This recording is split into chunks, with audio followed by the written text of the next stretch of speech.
Morning. आप सभी का कृष्णा ग्रुप कॉलेज में स्वागत है। आज हम बीएड फर्स्ट ईयर में हिंदी शिक्षण विषय में कोड 201 में शिक्षण के सिद्धांत और उसके शिक्षण के सूत्र क्या क्या हैं उस पर चर्चा करेंगे, उसके विषय में पढ़ेंगे। प्रायः लोग शिक्षण और शिक्षण सूत्रों यानी ये लोग जो शिक्षण सिद्धांत और शिक्षण सूत्र होते हैं उनमें अंतर नहीं कर पाते हैं, परंतु इनमें मूलभूत अंतर होता है। शिक्षण सिद्धांत किसी भी विषय के शिक्षण पर समान रूप से लागू होते हैं, परंतु शिक्षण सूत्र समान रूप से लागू नहीं होते। कोई शिक्षण सूत्र किसी विषय के किसी प्रकरण के शिक्षण पर लागू होता है और कोई शिक्षण सूत्र किसी अन्य पर लागू होता है। इनमें सबसे बड़ा अंतर होता है कि शिक्षण का कोई भी सिद्धांत किसी दूसरे सिद्धांत के पालन में बाधक नहीं होता, जबकि शिक्षण सूत्रों के साथ ऐसा नहीं है। कुछ परिस्थितियों में तो एक शिक्षण सूत्र का पालन करने में किसी दूसरे शिक्षण सूत्र की एकदम अवहेलना करनी होती है। उस स्थिति में शिक्षकों को अपने विवेक से काम लेना होता है और वह किस शिक्षण सूत्र का पालन करे और किसका नहीं। भाषा एवं उसके साहित्य के शिक्षण में उपर्युक्त शिक्षण सूत्रों का कब और कैसे प्रयोग किया जाए, इस संबंध में हमने आपका मार्गदर्शन करते हुए कुछ शिक्षण के सूत्र और साहित्य शिक्षण के सूत्रों का प्रयोग बताया है। जैसे मातृभाषा और उसके साहित्य शिक्षण में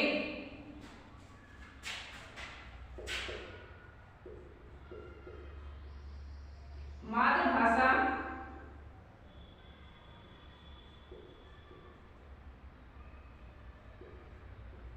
और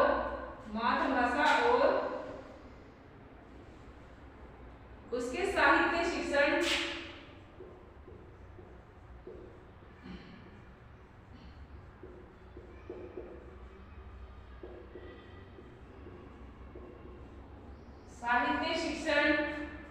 में शिक्षण सूत्रों का प्रयोग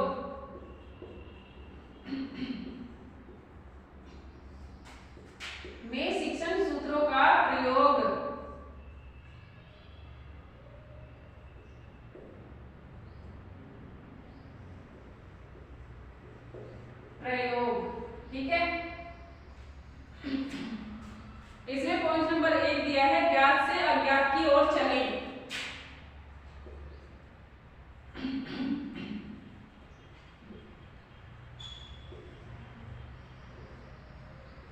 ज्ञात से अज्ञात की ओर चलें।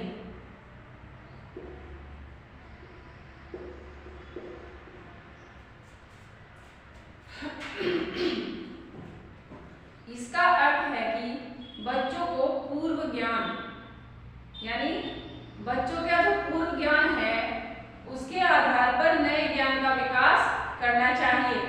हम जानते हैं कि बच्चे एकदम नए तथ्यों को समझ नहीं पाते हैं, तो वे उन्हीं वस्तु और उन्हीं क्रियाओं के तथ्यों को सरलता से सीख लेते हैं जिनका उन्हें पहले से ज्ञान होता है, और इसी के द्वारा वे अपने अनुभव द्वारा उसका ज्ञान भी अर्जित करते हैं। मनोविज्ञान के जो साहचर्य नियम है वह किसी तथ्य पर बल देता है। हम जानते हैं कि बच्चे सर्वप्रथम वस्तुओं के लिए भाषाई ध्वनियां जैसे शब्दों से परिचित होते हैं, अतः बच्चों को मातृभाषा की मूल ध्वनियों यानी अक्षरों का ज्ञान इन्हीं परिचित वस्तुओं के लिए उनके लिए प्रयुक्त होने वाले शब्दों के माध्यम से ही कराना चाहिए।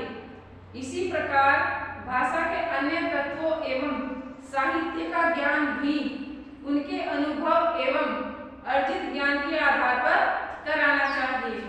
सरल से जटिल चलो।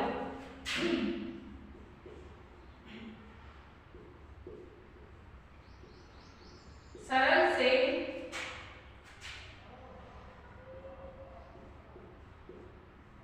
जटिल की ओर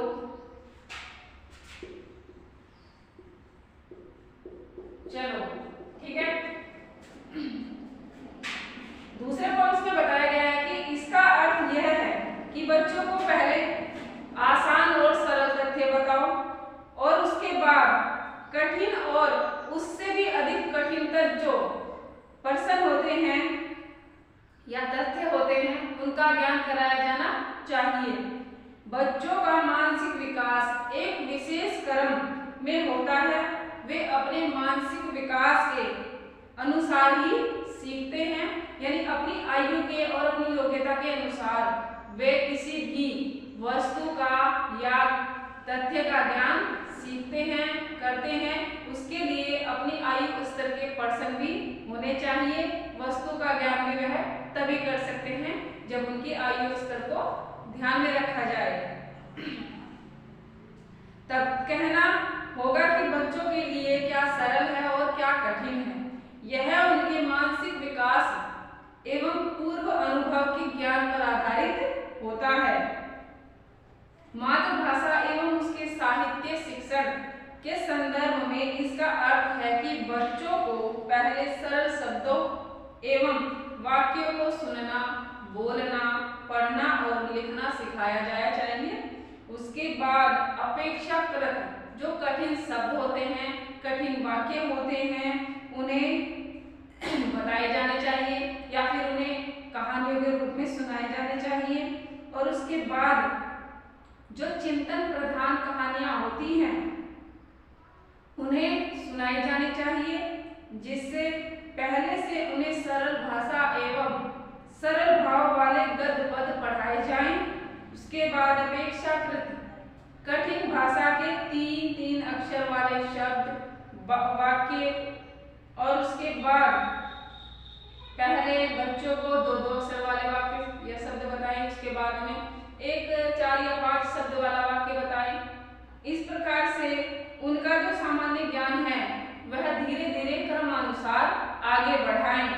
और जैसे विद्या जमा आलय है और फिर है संयुक्त शब्द, जैसे विद्या जमा आलय विद्यालय बनना, यानी कि उन्हें थोड़ा थोड़ा करके क्रम से सिखाया जाए। शब्दों को सही क्रम में सिखाएं और पहले छोटे छोटे शब्दों को जोड़कर वाक्य बनाएं। उसके बाद 4-4, 5-5 शब्दों वाले वाक्यों को उन्हें सिखाया जाए। अब है मूर्त से अमूर्त की ओर चलो।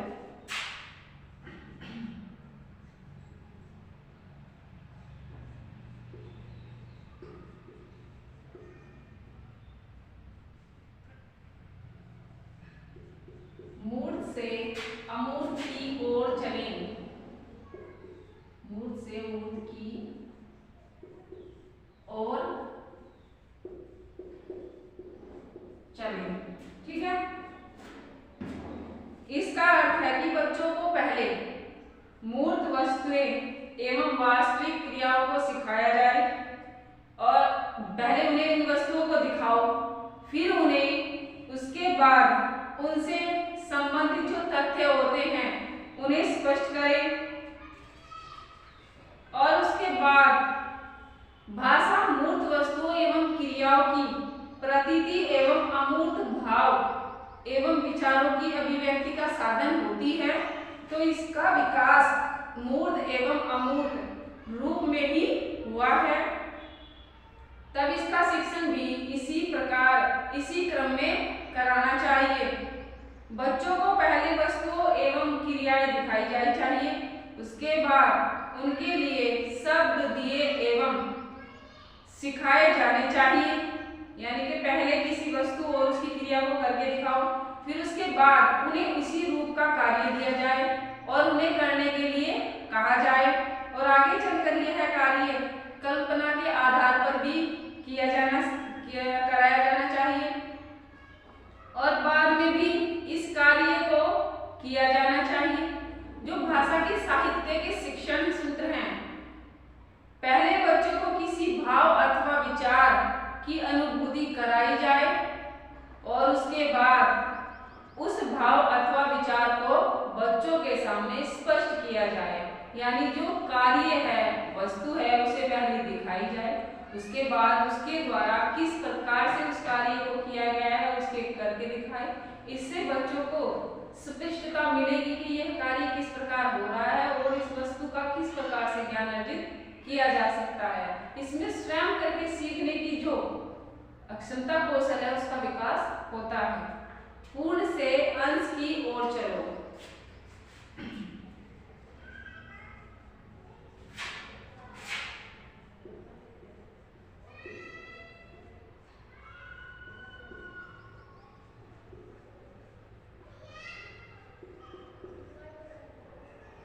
पूर्ण से अंश की ओर चले।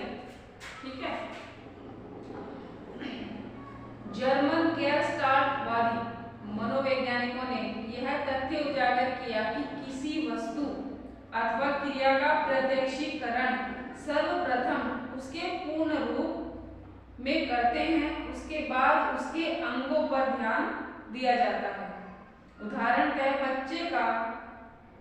अगर बच्चे को किसी वृक्ष का प्रत्यक्षीकरण सर्वप्रथम उसके पूर्ण रूप में करते हैं तो उसके बाद ही तो उसके तने, डाली, पत्तियां और उसके जड़ों का पता लगाते हैं और उसके बाद ही वह इस तरफ भी ध्यान देता है। यानी पहले एक पूर्ण रूप से पेड़ दिखाया जाए, उसके बाद उसे उसकी पत्तियां, उसके तने, उसकी जो जड़ है, क्या उसके फल हैं, किस प्रकार का उसका पूरा आकार है, उसके बारे में उसे पढ़ाया जाए। मातृभाषा और उसके साहित्य शिक्षण के संदर्भ में इसका अर्थ है कि बच्चों को पहले पूर्ण वाक्य को सुनना व बोलना सिखाया जाए और उसके बाद शब्दों और अक्षरों को पहचानना बताया जाए और फिर उन्हीं शब्दों और अक्षरों को पढ़ना और लिखना सिखाया जाए। यह यहाँ पर पूर्ण वाक्य से अर्थ पूर्ण अभिव्यक्ति से उसका अर्थ होता है। इसी प्रकार किसी साहित्य की रचना करने के लिए उसके पूर्ण रूप में उसे प्रस्तुत किया जाए और फिर उसके एक एक अंग को स्पष्ट भी किया जाए। यहाँ यह सब बात स्पष्ट रूप से समझ लेनी चाहिए कि यह सूत्र भाषा के पढ़ना लिखना सिखाने पर लागू नहीं होता है, क्योंकि पढ़ना लिखना तो अक्षर से शब्द और शब्द से वाक्य के क्रम में ही सिखाया जा सकता है और विद्यालयों में एक से अधिक कालांशों में यानी पीरियडों में पढ़ाए जाने वाले गद्य व पद के पाठों को पूर्ण से अंश के क्रम में नहीं पढ़ाया जाता है और ना ही पढ़ाया जा सकता है, अतः उन्हें पूर्ण इकाई के रूप में ही पढ़ाया जा सकता है। आज के लिए बस इतना ही। हम फिर